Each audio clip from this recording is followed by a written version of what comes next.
I'm just wondering why when a mom is raising babies on her own, we're calling it a single mother household and not a absent father household. And I'm also wondering why when a dad chooses to participate in his fatherhood, we are saying, "Oh, he's such a family guy. He's such an involved dad." Baby, I've never heard a woman described as such a family woman. She's such a family girl. She's such an involved mother. It's amazing. What?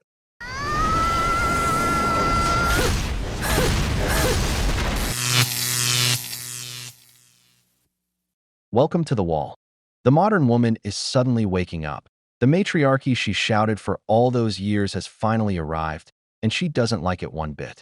Now that we men are applying true equality, we keep walking, don't carry bags, don't pay for dinners, don't chase.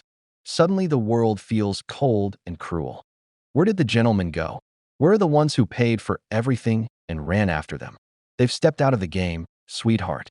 Welcome to the matriarchy. Let's begin. I just think it's like mad that people that you went to high school with, you see it on social media, are married. Like, I know I've got kids and I know I've got like my house and a dog and a cat and all that shit. Like, do you not think it's mad? People I went to school with are all getting married. Like, loads of them are engaged, right? And I'm here. I might have kids, right? Even though I'm surviving, not thriving, and I'm winging it day by day. Anywho, I'm here fighting for my life on dating apps. Dating apps. There is nobody that speaks to me in person at the gym. I have no social interaction in person with any sort of male. I am fighting for my life on these dating apps, right? And on a good occasion, a random good one pops up, and then something blows in the wind and it all fucking goes tits up. They're engaged and they are married. That is mind blowing to me. And I can't even get a fucking date. The audacity, fucking audacity. Truly nothing annoys me more than a man seeing me carry all of this equipment, walk by and say, "Got your hands full, don't you?" Shut the Okay, what exactly was so annoying about the situation that it demanded that a person stop everything that they were doing and make a video about it?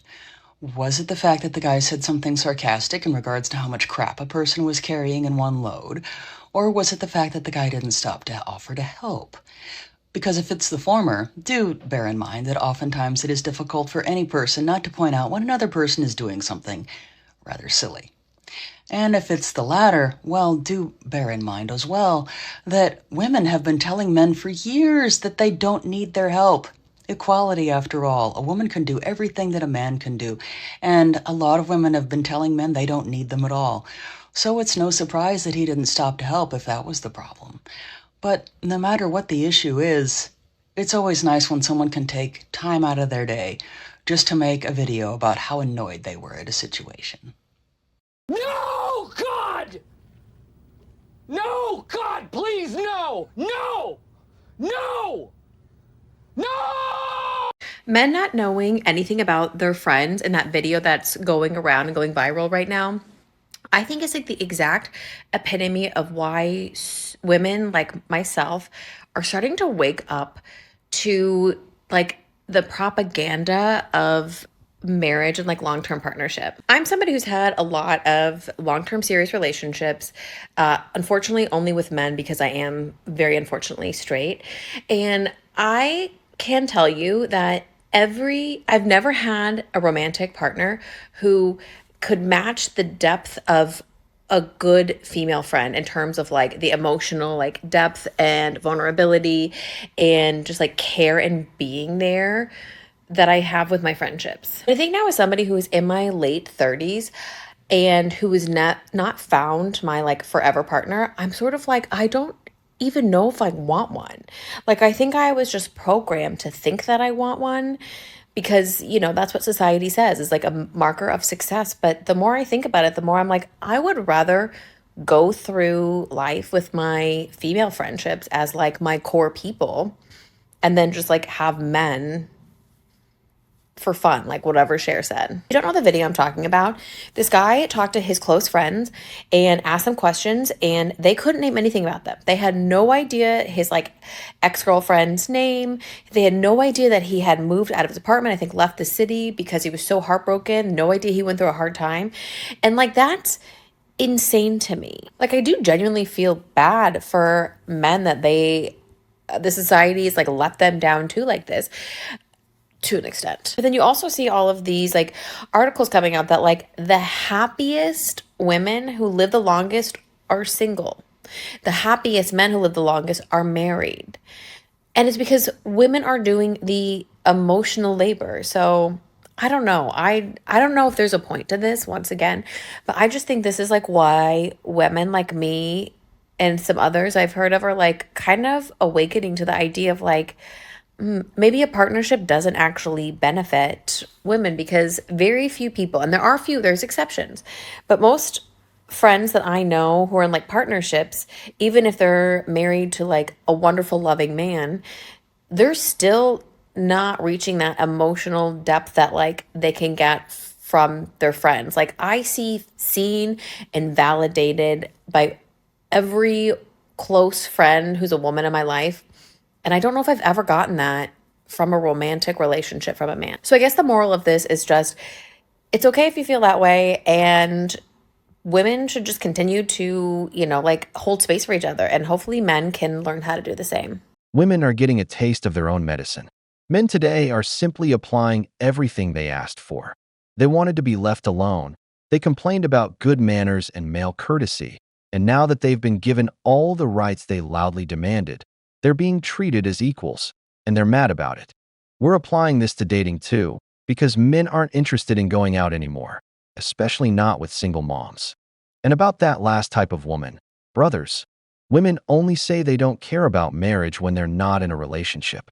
The moment they're with a man, they're the first to push for something serious, to lock down a financial retirement plan with a ring that secures your assets.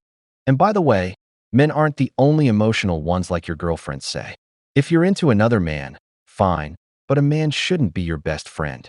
He should be your man, the one who provides, leads, and makes sure nothing happens to you. Because when danger shows up, he's not going to sit there and talk about it. So stop feminizing men. The life of a man and the life of a woman will never be the same. I think one issue with modern dating that I haven't seen a lot of women talk about is the number of women who are disproportionately more educated than men. Between the ages of 25 and 34, women outnumber men in bachelor's degrees by 10%. The gender gap is really only getting worse. Like, for example, right now, the percentage of women who are enrolled in undergraduate universities across America is 20% more than the number of men who are. I think this gap in education becomes very apparent in dating because you don't really want to text somebody who's constantly speaking with grammatical errors, who can't keep up with you intellectually, who's not good at like communicating their thoughts and like putting them into words and really concisely, effectively communicating them to you.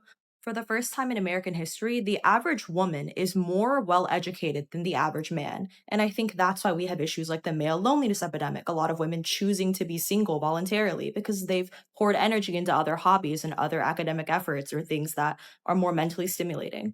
It's always so weird to me when conservative men go after liberal women. It's like a patriarchal misogynistic problem. Yes, totally agree with this creator. I think that is a large part of it, but I've also spoken with conservative men about this frustration before, and there's a large part of it that's far more embarrassing than you think. Before we dive in, as always, make sure you like, comment, repost, and follow along for more. But the reason conservative men pursue liberal women and avoid conservative women more often, and often to the point that they'll sometimes lie about it, is actually embarrassing. A long time ago, I had one friend who called himself a moderate. Obviously, we're not friends anymore because I think you can guess what all his friends were. So sometimes when I would like hang out at their house and whatnot, his roommates, his friends, whatever, would just be around. And we would have to be amicable and we'd hang out. And one thing we used to do is we would project our dating apps up onto the TV and scroll through each other's just as a form of entertainment and talk about it. And we had some really interesting discussions. And I'll be honest, I learned a lot by doing this because one day I complained to them. I was like, it seems like every man on this app is on the right. Okay, what is going on and why do you always try and pursue us so hard to the point where sometimes you even lie about it? And these guys were usually pretty honest,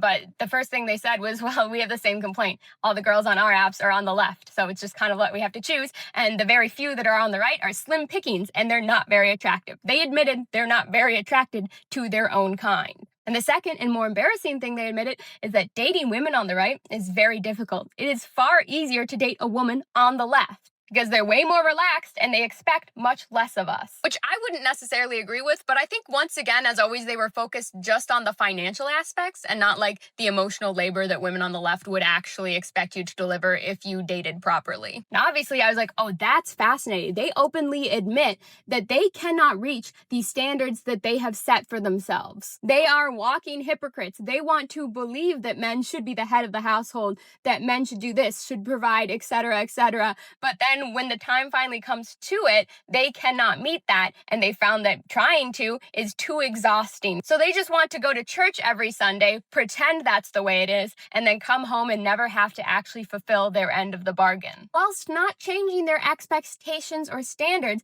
for the women they're dating on the left, right? They were still looking for like someone who wants to be a housewife, a stay-at-home mom, etc. But at the same time, knowing that they could not provide that lifestyle, so it literally just didn't make any sense. That being said, I still do agree with this previous creator that there is a large subsect that just want to like tame something they've deemed as wild and break a woman. Because that is like peak patriarchal, misogynistic tendencies. Fuck up, you crazy bitch whore! It's strange how some people think they're superior just because they have a college degree. Do you know how many women with useless degrees are drowning in debt, credit cards, and student loans alike? Do you know how many men without a college education now have great jobs, earn more than many graduates, and live better lives? What really matters is money. But you think you're better than that man because of your degree and $200,000 in debt. Big deal. The misandry from the second type of woman is real because, first of all, in today's economy, very few people can afford to keep a woman at home. Most men actually prefer that you work. And it's not that men lie. It's that they tell you what you want to hear. Most men know that if they're 100% honest, no woman falls in love. Women are into smooth talkers like Chad who say exactly what they want to hear in the moment. Second, with liberal women, everything revolves around politics. Back then, you could date someone without caring who they voted for, because voting was private. And finally, liberal women are the easiest of all, the ones most likely to mix races, the ones every guy knows he doesn't have to impress or try too hard with. Because even though she says even conservative men don't want to live by the rigidity of white male conservatism, and liberal women are willing to be more egalitarian and less demanding of the masculinity performance. This is all very good points. I grew up around conservative people, and the women's fathers will run a guy off if he doesn't meet standard. It is harder to meet and date because you have to join her family and be liked by everyone. It's hard work. The amount of conservative women I have come across on dating apps in my red state condemning liberal men is wild too. Interesting, I always assumed it was the challenge of breaking a wild horse type thing. I'm new to dating apps, and when I do get connected with someone, I get grilled immediately on my actual political beliefs. Now I know why. Conservative men want to F***ck liberal women. They do not want to wife them up. Imagine being close to finishing your PhD and having guys who barely finished high school think they have a chance. I know you're talking about dating, but it's true and why it's hard to make friends as a male as you get older. Most guys have a high school mindset. It's just about sports or cars. This is the matriarchy y'all wanted. As a man, this is frustrating to hear. Granted, there is truth in what you say. I was never great at school, but I have other strengths. My strengths are valuable. I'm a provider, high earner, and emotionally stable. I make sound decisions effectively and efficiently. I can fix and repair systems that are flawed. I can lead. I see you value traditional education above all, and I respect that. Guys, these are women that you should stay far away from. And I'm going to tell you this from my experience because I was each of these women in this lifetime until I healed myself. So number one is the woman that needs a lot of attention and validation. First off, this is the beat bopper. She can go around, she can talk to everyone, and she's going to want attention from everyone around, even if you're standing next to her, because she doesn't get full validation from you. She needs dopamine hits from the people around her, whether that's at a bar, at a party, wherever. She also does not feel fulfilled within herself, so she's going to look for those dopamine hits, and when you can no longer provide those for her, she will get bored and leave you. Women want the bears, and we want you to subscribe and help us hit 1,000 likes on this video. Don't forget to leave your opinion in the comments. It's important to us. All right then, Let's get back to the video. All right, so I re-downloaded Hinge a few weeks ago, after almost a year of being off of the dating apps, thinking like, oh, maybe I'll see some new faces here, like it'll feel good again, and it'll motivate me to like put myself out there or get out there more. Tell me why it's the same faces that have been on for years. And I know, like, I've also been on for years, and I hate that, like, they probably think the same thing when they see my face, because I'm sure we're all seeing the same people. But, like, it's almost ridiculous. And at least change your damn pictures. Like, they are literally from, I could say, looks like 2010 with a digital camera, not even a phone. Like, do men not know how to take pictures or update? Well, we already know that they don't, but like, come on. Update the pictures, because that's certainly not what you look like right now. And also, like, I feel like the variety of people, like, this can't be it. Like, there has to be more people in New York and just like in general. Like, why is it always the same faces? This cannot be the only selection of single people in this city. And like, it's super frustrating to me. Like, I just felt even more defeated than I already do. And I swear these people have a contract with Hinge, and even the standouts are like disgusting. And like, I'm not saying it's only about looks, but like, it's a dating app, and like, the things that I'm seeing are just like what is going on here? And I swear some of these people probably haven't seen the light of day in 10 years, when they took their last picture that they posted on as their dating app profile pic. And one last thing, I've heard this a few times and I've seen it a few times, that like dating apps are like the clearance section of people, and that just makes me feel disgusting about myself and everyone on there too. And I know that's like an exaggeration, but it's almost not, because that's what it feels like, and basically I'm doomed.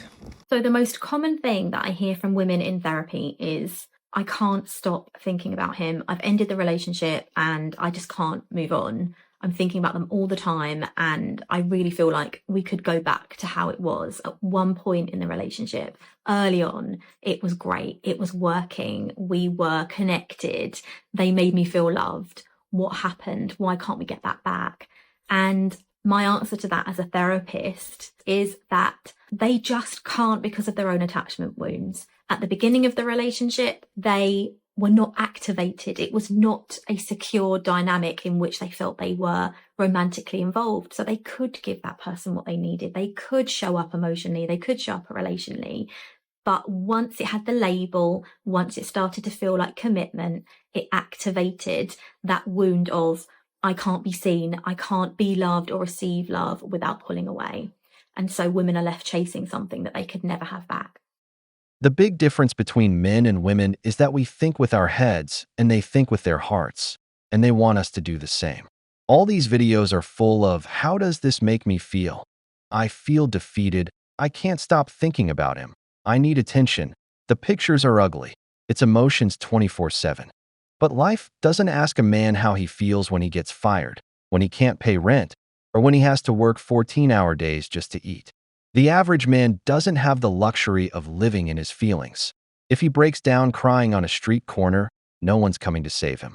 That's why it drives us crazy when we're expected to be therapists, teddy bears, and validation machines, while also being the rock when the real problems hit. You're emotional, and that makes you beautiful. That makes you a woman, fine. But don't try to turn a man into another version of your girlfriends.